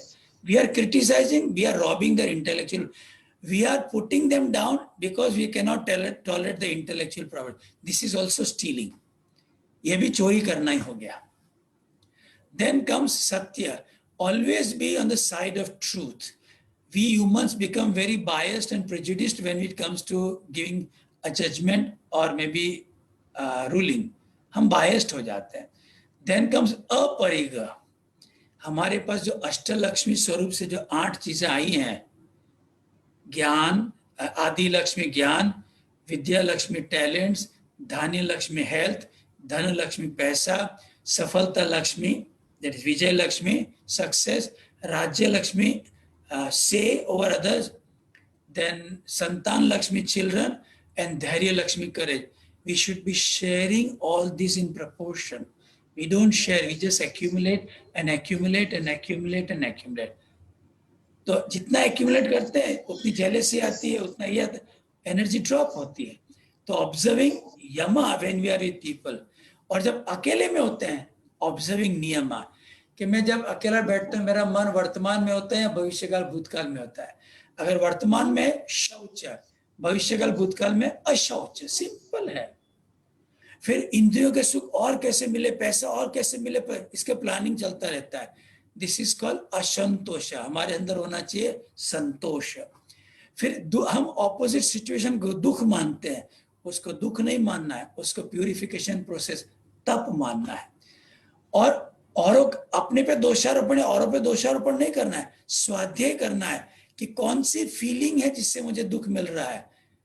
और जैसे वो फीलिंग अनुभव होती है, उसके पीछे एक बंधन अनुभव करना है कि मेरे अंदर कौन सा बंधन है जो फीलिंग लाता है. उससे मुक्ति के लिए ईश्वर प्रणिधान, गुरु जी से प्रार्थना कर. अपने बलबूते में मुक्त नहीं हो सकते, हमें गुरु जी से प्रार्थना करनी पड़ेगी मुक्ति के, तब मुक्ति मिलती है. अपने बल पे मुक्त कोई नहीं हो सकता. भागवत गीता का 18वां अध्याय इसी पर है कि तू अपने बल पे मुक्त नहीं हो सकेगा हे अर्जुन. मैं जो कहता हूं वैसा करेगा तो ही मुक्त होगा. इसलिए अपना विक्रम भैया का भजन है, उसका जब भगवान श्री कृष्ण अर्जुन से पूछते हैं कि मैंने तेरे को जो ज्ञान दिया तेरी समझ में आया, तो मोह माया से मुक्त हुआ क्या, तब विक्रम भैया ने गाया है जो अर्जुन ने जवाब दिया, अच्युत कृपा से आपकी अब मोह जब सब जाता रहा, संशय रहित हूँ सुधि मुझे आई, करूंगा हरि कहा. अच्युत कृपा से आपकी अब मोह सब जाता रहा, संशय रहित हूँ सुधि मुझे आई, करूंगा हरि कहा. आप जो बोलोगे मैं आज के बाद वही करूंगा, मैं अपनी नहीं चलाऊंगा, क्योंकि मुझे पता चल गया मेरे तरंगों से मुक्त होना हो तो आप जो कहते वही करना पड़ेगा. अपनी मनमानी कोनी चालसी थे बोलो से करूं हूं मैं मारी कौन चलाऊं. तो ये यम नियम ऑब्जर्व करने से हो जाता है. जय गुरुदेव स्वामी जी. हाँ जी, ऋषि जी स्वामी जी आ गए हैं. हाँ स्वामी जी, हम आपसे रिक्वेस्ट करते हैं. मैंने कहा अभी आप बताइए. नहीं, बहुत बढ़िया ऋषि जी. एकदम जैसे यूपी के लिए जो सबसे जरूरत वाली चीज थी कर्म योग, आपने सीधा का सीधा वही एक डाला बीज. और मुझे बहुत अच्छा लग रहा है कि इतने सारे अंकुर फूटते दिख रहे हैं हमारे को इस कर्म योग के बीज में. और परसों से एक ये है इमरजेंसी, जैसे वो प्रोजेक्ट भारत के लिए ऋषि जी की, हमारे सब लोगों के इतने जान पहचान वाले हैं जो ब्लॉक और तहसील में रहते हैं, हम सबकी इतनी जान पहचान, और हमारे को बस हर किसी को 2-2, 3-3 लोगों को कनेक्ट करना है. ब्लॉक के शहर में तो हम करते ही रहते हैं, अभी अगर हमारे को गांव तक पहुंचना है तो उसका रास्ता ब्लॉक और तहसील से जाता है. और अगर और तहसील वगैरह में क्या चीज है कि हर व्यक्ति हर किसी को जानता है. तो अगर ये 1 घंटे का कर्म योग कल सब लोग कर लें तो हमारा परसों से जो 1008 का संकल्प है कि यूपी के अंदर यूथ लीडरशिप ट्रेनिंग प्रोग्राम हो जाए और उसके जरिए हम गांव तक की एक अपना बढ़िया सा ढांचा खड़ा कर लें, तो ये एकदम उसके लिए एकदम परफेक्ट टाइम है ऋषि जी. कर्म योग का जो आपने ये बीज बोआ, तो मुझे लगता है कि अगर ये आज पकड़ लें कि कल 1 घंटे में एक काम करते हैं स्वामी जी, एक काम करते हैं, इनको बोलते हैं आज एक संकल्प ले जाओ कि भाई मैं परसों जो वायल्टी भी शुरू होने वाला है, मिनिमम 5 लोगों को भेजूंगा. यहाँ पर 255 लोग हैं, अगर हम 5-5 भेजते हैं तो करीबन 1200 के करीबन हो जाते हैं. उसमें से कुछ लोग इसमें यूपी के नहीं हैं, बाहर से हैं. और अभी तो जूम पे ही होगा ना ये वायल्टी कैसे. बिल्कुल. तो अगर हम और दूसरी बात है, मैं आपको संकल्प लेने से पहले एक स्टोरी सुनाता हूँ. एक बार एक छोटा नन्हा मुन्ना बच्चा और अनाथ हो गया, उसके माता पिता दोनों गुजर गए. तो उसके पास हुनर तो कोई था नहीं, तो उसने एक मंदिर के बाहर भिक्षा मांगना शुरू किया। तो भिक्षा मांगता तो देखता था कि सब लोग गाड़ी मोटर में आते थे, मंदिर में जाते थे, मांगते थे, उनकी मांगे पूरी हो जाती थी। उसने भी सोचा मैं भी भगवान से कुछ मांगता हूं। तो रोज नहा धो के पहले मंदिर जाता था, भगवान को बोलता था भगवान मेरी 1 करोड़ रुपए की लॉटरी लगवा दो।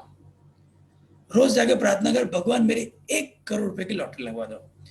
ऐसे प्रार्थना करते करते करते बूढ़ा हो गया, उसका स्वर्गवास हो गया। स्वर्गवास हो गया तो भगवान के पास गया, उसके चित्र को भगवान के पास ले गया तो रोने लगा। भगवान बोले तू आज मेरे सामने खड़ा होकर रो क्यों रहा है?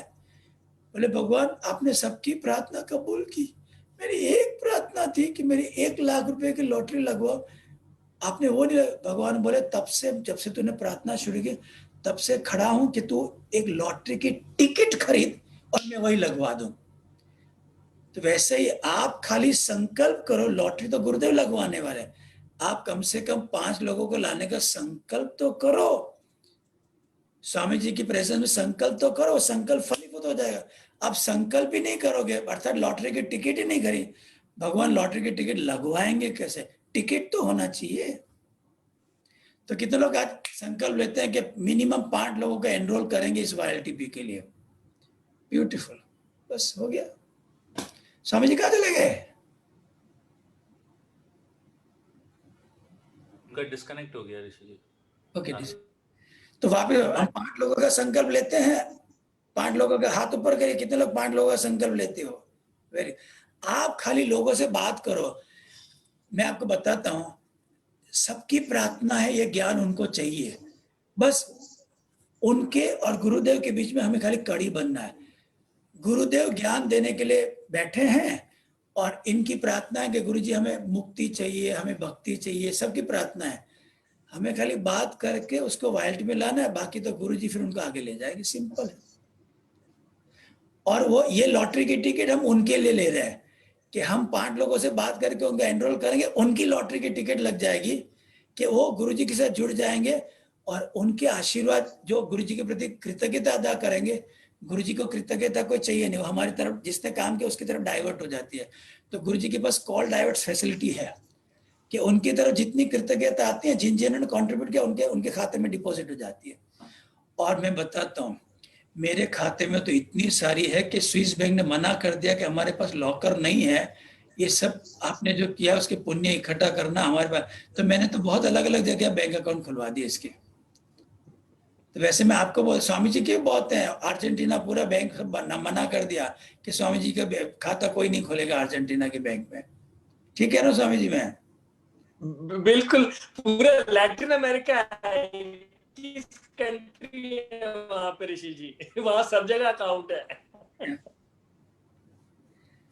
तो ये जो मस्ती है ना, वो यही है कि साधना के साथ सेवा हो जाए।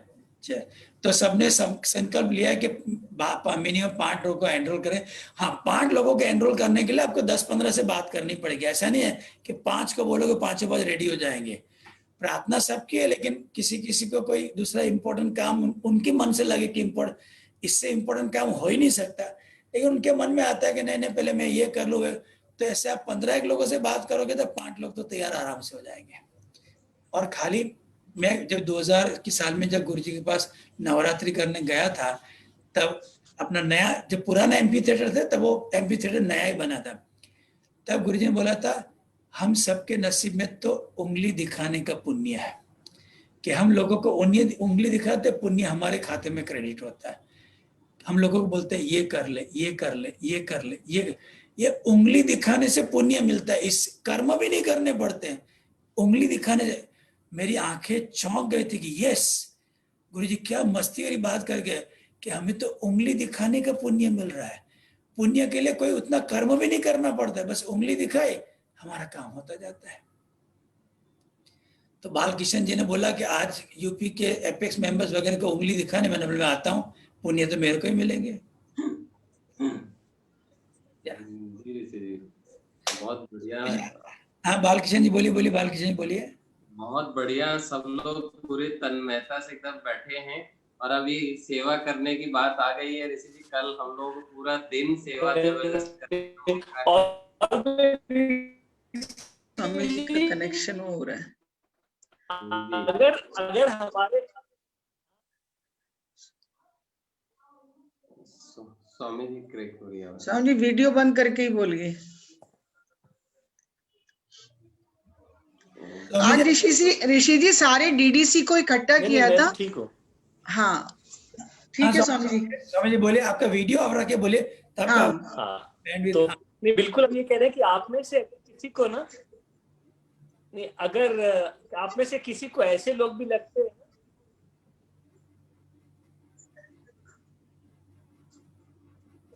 नहीं, हाँ नहीं, इसमें ये कर सकते हैं कि जितने लोग भी डीडीसी, क्योंकि हमारे को वेस्टर्न यूपी की भी डीडीसी और नई भी फॉर्म करनी है, तो आप में से किसी लोग को ऐसे भी लोग लगते हैं कि नहीं हम तो डिस्ट्रिक्ट डेवलपमेंट कमेटी का हिस्सा बनना चाहते हैं, वो लोग भी अपना सुझाव दे सकते हैं, क्योंकि अभी तो पूरा वो बड़ा सारा डेवलपमेंट भी होना है। तो ऐसी तरह हमारे को ब्लॉक डेवलपमेंट कमेटी भी फॉर्म करनी है, तहसील डेवलपमेंट कमेटी फॉर्म करनी है। तो जो आपको अच्छे लोग दिखते हैं यूपी में, आप उन सबको सजेस्ट कीजिए। यहाँ पे अभी ईस्ट यूपी में बालकिशन जी को सजेस्ट कीजिए, अभी उसमें अपने वीना जी हैं, मीनाक्षी जी हैं वेस्टर्न यूपी में, उनको सजेस्ट कीजिए। विशाखा जी हैं यहाँ पे, उनको सजेस्ट कीजिए। तो अपने सारी को अगर डीडीसी में डाला जाए तो अच्छा होगा। ब्लॉक कनेक्ट कीजिए। देखिए जैसे अभी 15 लोग का उंगली जिसने दिखाओगे बस देखो उतना बुला सकते हैं क्या स्विस बैंक वगैरह में, अगर चाहे तो। देखो अच्छा करोगे तो अप्रोच लड़वा देंगे, ठीक है, आपका भी खुल जाएगा कहीं ना कहीं स्विस में, लैटिन अमेरिका में तो हो तो आप हमसे अप्रोच कर लेना, बाकी और बैंकों में हो तो वहां भी हम कुछ ना कुछ करवा देंगे। पर उतना काम तो करो, इतना लोग तो लेकर आओ उतने ज्ञान में कि हम बोले वहां उनके बैंकर के बड़े बड़े लोगों से आपका अप्रोच लाएंगे भी, आपका भी अकाउंट खुलवा दें। ब्यूटीफुल। स्वामी जी इधर भी पंकज जी ने, अपने प्रीति जी, अंजलि जी ने, हाँ प्रीति जी है, पंकज जी है, डीडीसी कमेटी बना ली है एपेक्स से, वो भी आ गया, मैसेज भी आ गया और बहुत बढ़िया हुआ है। आज जैसे ईस्टर्न यूपी तो धड़ल्ले से वेस्ट ही पीछे रह गया लगता है। नहीं, पर इन लोगों से अभी बात करके ये बोल सकते हैं कि ये लोग ब्लॉक और तहसील के लोगों को रिकमेंड कर दें, जो भी डिस्ट्रिक्ट के आगे हैं उनको ब्लॉक और तहसील के लोगों को रिकमेंड करना है। और जब तक हमारे हर गांव में डेवलपमेंट कमेटी नहीं बन जाती, जब तक हमारा अभी अधूरा है, मतलब बड़ा स्कोप है, बड़ा अकाउंट खुलवाने का स्कोप सबके पास है। बाद में ये मत बोलना मुझे किसी ने बताया नहीं। काम तो देखो होगा भी, हमारे बिना भी होगा, हमारे से पहले भी चल रहा था और आगे भी चलेगा। ये मौका है कि हमारे को उंगली दिखाने का, जैसे ऋषि ने बताया भाई ये गुरुदेव ने सबको मौका दिया है, जिसको लूटना है लूट लो, बाकी तो भोले की बारात है, वो तो चलती रहेगी, सब लोग नाचते गाते जहां पहुंचना है पहुंच जाएंगे। दूसरे जितने लोग को बिठा लिया बारात में चढ़ा लिया, बढ़िया, उनका भी कुछ भला हो जाए, उनका पुण्य भी मिलेगा कहीं ना कहीं किसी तरह से। बहुत सुंदर, बहुत सुंदर ना, हो जाएगा, काम हो जाएगा। आप खाली शुरू करो, आप शुरू करोगे देखोगे अमेजिंग रिजल्ट्स ऐसे ही मिलते जाएंगे। Good good good, so nice, so nice. तो आज हम यहीं पर ये सेशन पूरा करते हैं। बालकिशन जी आपको कुछ कहना है क्या? या हाँ ऋषि जी, सभी का हम बहुत बहुत धन्यवाद देंगे कि शार्ट नोटिस पे और सबने पूरा एफर्ट किया, सबने कॉलिंग किया सभी टीचर्स को इकट्ठा करने के लिए, उन सभी लोगों का बहुत बहुत धन्यवाद। और इतने कम समय में ऋषि जी आपने हमारी निवेदन को स्वीकार किया, इसके लिए मैं हृदय से कृतज्ञ हूँ। सभी का बहुत बहुत धन्यवाद। ओके, आप सबको बहुत बहुत प्यार, बहुत बहुत आशीर्वाद एंड शुभ रात्रि। और आपको इस जो आपने अभी संकल्प लिया उसमें जरूर सक्सेस मिले, ये शुभकामनाएं। जय गुरुदेव। जय गुरुदेव।